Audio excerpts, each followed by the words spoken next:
I mean, I don't want to overstate this, but there's been some people who have put their foot down and said, look, we're going to allow Donald Trump to lie about a lot of things, but he's absorbing all of these strange talking points, and we're gonna stop that. I mean, like Shep Smith had a segment on Fox, and he does this quite often, but it was one of those like 3 minutes that ruined the entire days of programming on Fox, right? Where every one of the stories that they would all concentrate on, he debunked in about 2 or 3 minutes. We had really sort of a host of this. Trey Gowdy came out and said, yeah, this whole thing with Donald Trump talking about a spy and stuff like that. Yeah, that's not true. I mean, we got a lot of that, didn't we, this week? And that I don't know that it prevented Trump from saying anything, but we got some pushback, or is that just my imagination?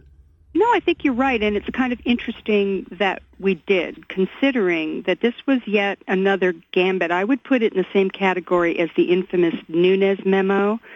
Remember all this buildup, Yep. and they, we're going to reveal this to the FISA court, and they, were tracking Carter Page and all this stuff. And that turned out to be, I think people called it at the time a dud, right? When it finally came out, we all looked at it and went, oh, this is it? This is all you got?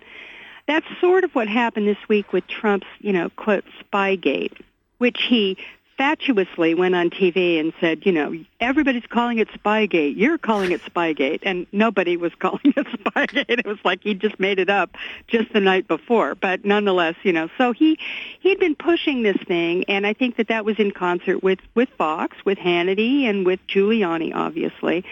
That they'd been pushing this idea that because we had gotten the information that there'd been an informant early on in the campaign who had gone in and tried to dig up some information about, from George Papadopoulos, Carter Page, Sam Clovis, some of the members of the Trump, foreign policy team in the campaign, that somehow or another he turned that into Barack Obama infiltrated my campaign with a spy, right? And he tried to call it a spy.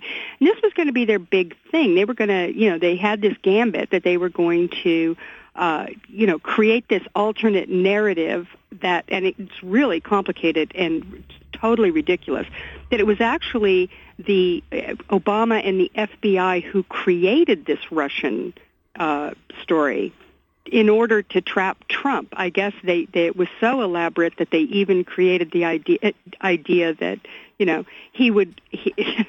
he would win the election. I mean, because they didn't say anything about it, right? But part of the plot had to be that they would win the election and then they would go after him, which seems a little bit odd. But nonetheless, this was their big new counter narrative for the right wing, and they really loved it. I mean, this was something Trump was going on and on and on about it on Twitter, and every time he was in front of a camera.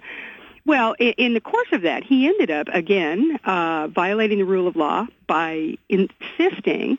He called Rod Rosenstein and Christopher Wray, the FBI director, up to the White House and insisted that these Republicans, Nunes and I guess it was Gowdy, that they had to be allowed to see classified intelligence pertaining to the investigation in order to get the full transparency about this, quote, spy in his campaign.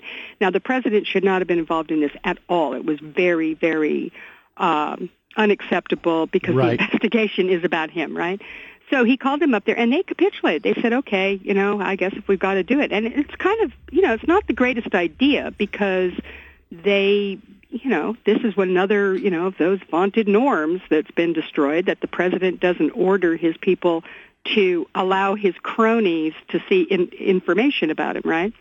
But that happened, and then when they saw the information, there was a whole lot of complicated stuff that happened around it, which was, who got to be in the meeting, and they went back and forth, and then they finally allowed some Democrats in, et cetera, et cetera.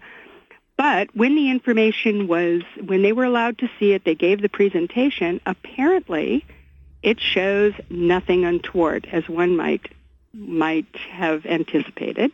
And Trey Gowdy, as you mentioned, and some others, Shep Smith, and, virtually anyone with a brain who had sort of been following the story in any great detail, determined that, of course, the U.S. intelligence agencies would try to figure out what was going on when a presidential campaign is suddenly swarming with Russians. Right.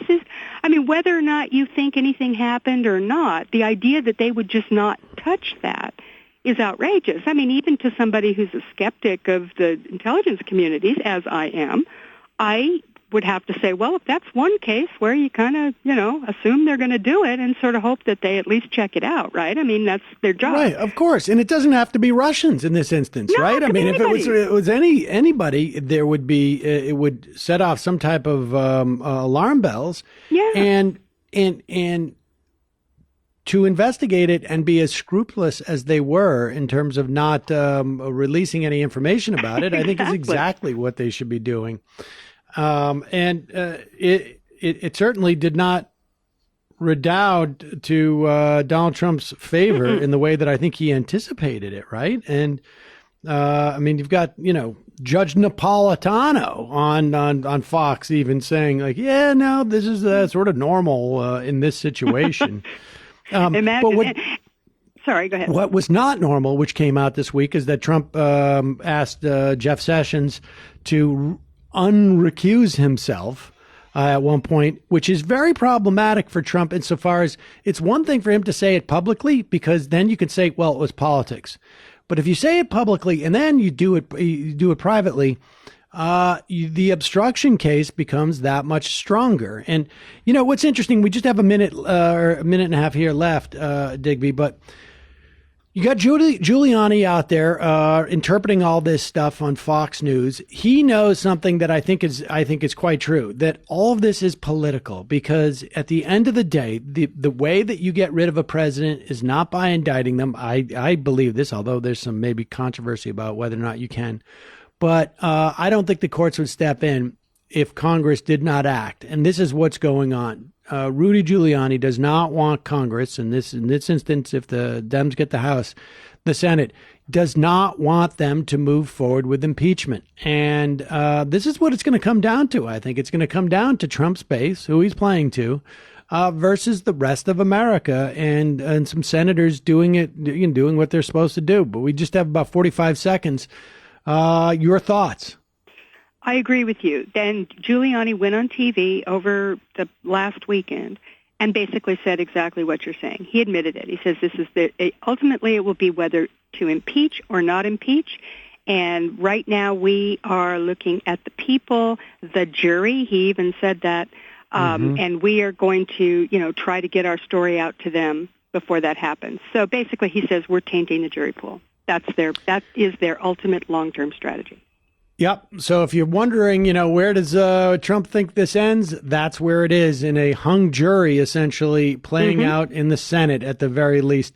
Heather Parton, always a pleasure. Thank you so much. You're really the only reason I can get through these weeks is your analysis and occasionally a little bit of hopefulness. Right back at you, Sam. I appreciate it. Thanks for having me.